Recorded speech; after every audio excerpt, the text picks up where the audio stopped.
Hey guys, my name is Lucy and welcome back to my channel. For today's video, I'm going to be doing a good old-fashioned Q&A. I did ask you guys over on my Instagram what sort of videos you wanted to see from me in 2021, and loads of you actually said a Q&A. So I asked you for questions over on my Instagram and on my community tab on YouTube. Thank you so much to all of you that sent questions. I was actually overwhelmed at how many of them that there was. So yes, without further ado, let's get into it. So the first question is, what is the most embarrassing thing I've ever done in class? One embarrassing moment that really sticks in my head was in second year singing rep, and anyone in my class who's watching this will remember this because it was literally so funny. Basically, I was singing Before It's Over from Dogfight, and it was a singing rep class, so that's where you're just kind of still workshopping the song, getting to know it. It wasn't a performance class or anything, and I'm usually pretty good with pitching. I can kind of sight read a bit, and usually I'm all right, and I had practiced the song a lot at home. But when you go into the chorus of that song, it does kind of jump to a random place, and honestly, I was so flat. It got to the chorus, it's meant to be like, see world, beautiful and strange, and I was like, see world, beautiful and strange, and I was like,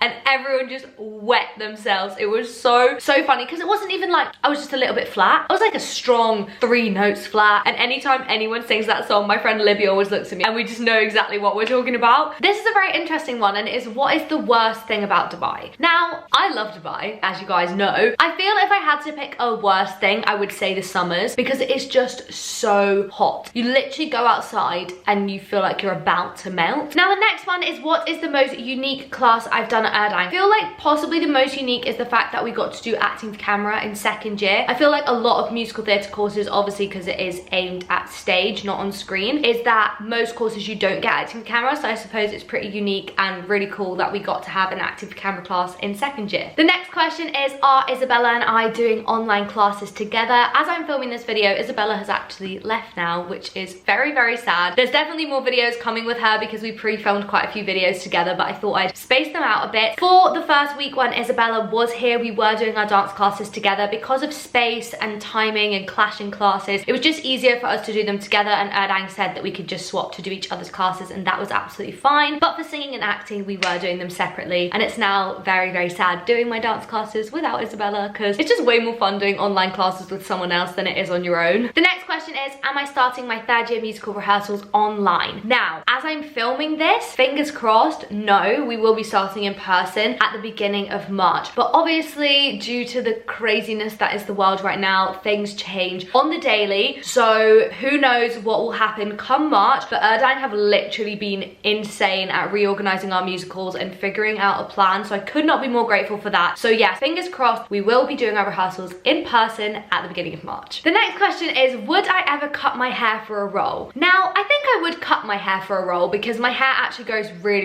quickly, and I have actually really been considering cutting my hair just to like here, because I just feel it is so long, but then I just don't really know if I would suit that. So yes, I would cut my hair for a role because it would just grow back. I cut my hair to like this length when I was in year 10. It looked horrific, but then it grew back, so it doesn't really matter. One thing I think I would struggle with is dyeing my hair for a role. I know most roles now you just wear a wig anyway, so I don't think it would really be a big issue, but I think I would struggle with dyeing my hair because I just think I'd really struggle to get it back to the color that it is, because my hair has so many different colors in it naturally that it would be very difficult to dye it back to this color. And I feel like my hair is such a big part of my personality. I feel without my long ginger hair that I wouldn't be me. I don't know if that sounds silly, but it's just something that I feel is a big part of me as a person. The next question is, what are 3 things that I wish I knew before starting my YouTube channel? And the person who sent this question in has started their own YouTube channel, so massive congratulations to you. If you are watching this video, please pop the link to your channel down below in the comments and we can all go and subscribe and show you lots and lots of love. I'd say the first thing I wish I knew is to not care what anyone thinks. For the first around 2-3 months that I had my channel, I didn't share it on any of my social media. I didn't let any of my friends know that I was doing it. I think I'd literally only told my mum and dad because I was just so terrified of people finding it and what they would say. But then obviously my channel wasn't going to grow if I didn't share it. So yeah, I think I just wish that I didn't care at all, because literally now I could not care less If someone is to make fun of me for having a YouTube channel or make fun of me for doing a video or whatever, then they are not a friend or a person that I wish to have around me. The next thing I wish I knew was to talk louder. If I look back at my old videos, which I actually was a couple of days ago, I'm basically whispering, and I feel sometimes I do have the tendency to shout in my videos, but no one wants to listen to someone sit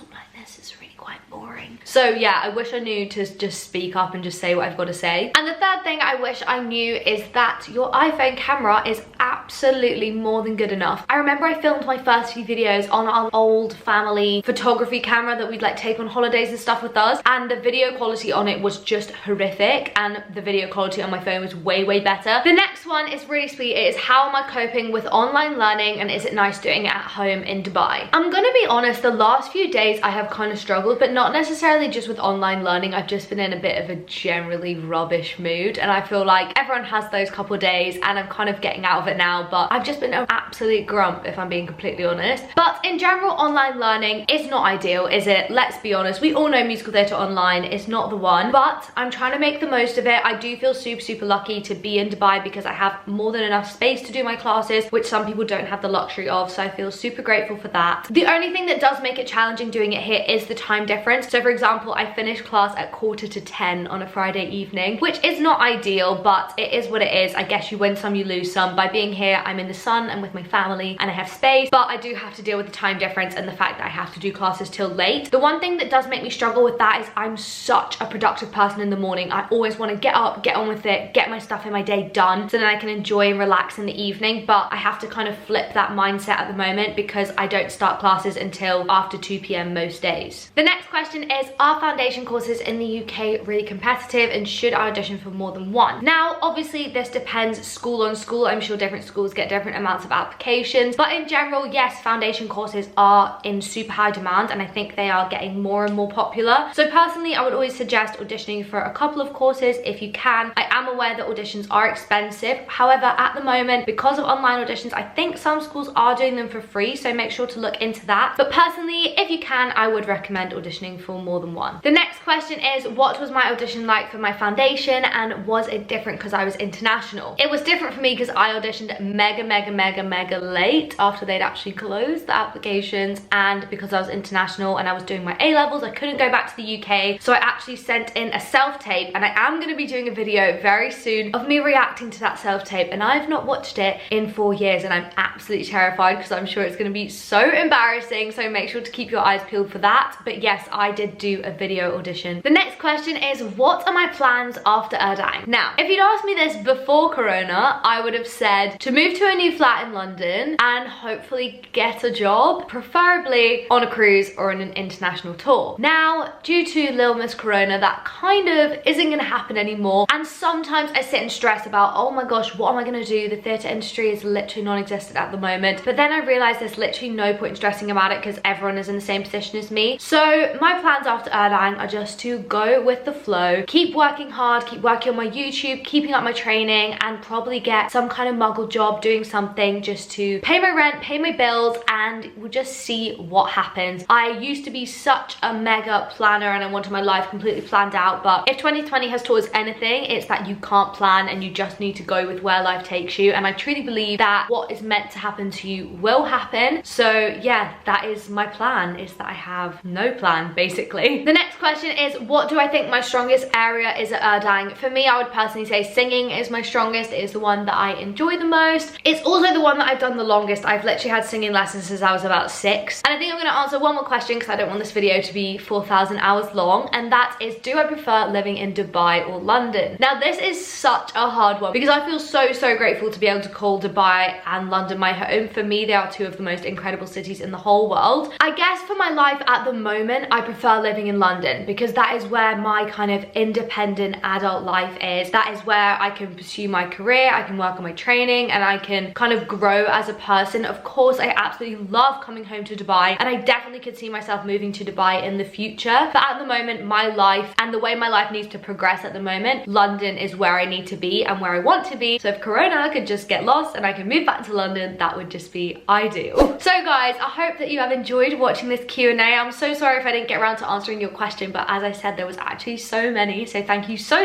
much for sending them. If you did enjoy it, please do smash a big thumbs up to let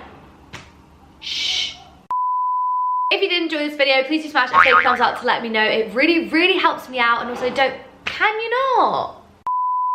And also don't forget to subscribe if you haven't already, because I have lots of exciting videos coming up and I will hopefully see you very soon. Thanks for watching. Bye.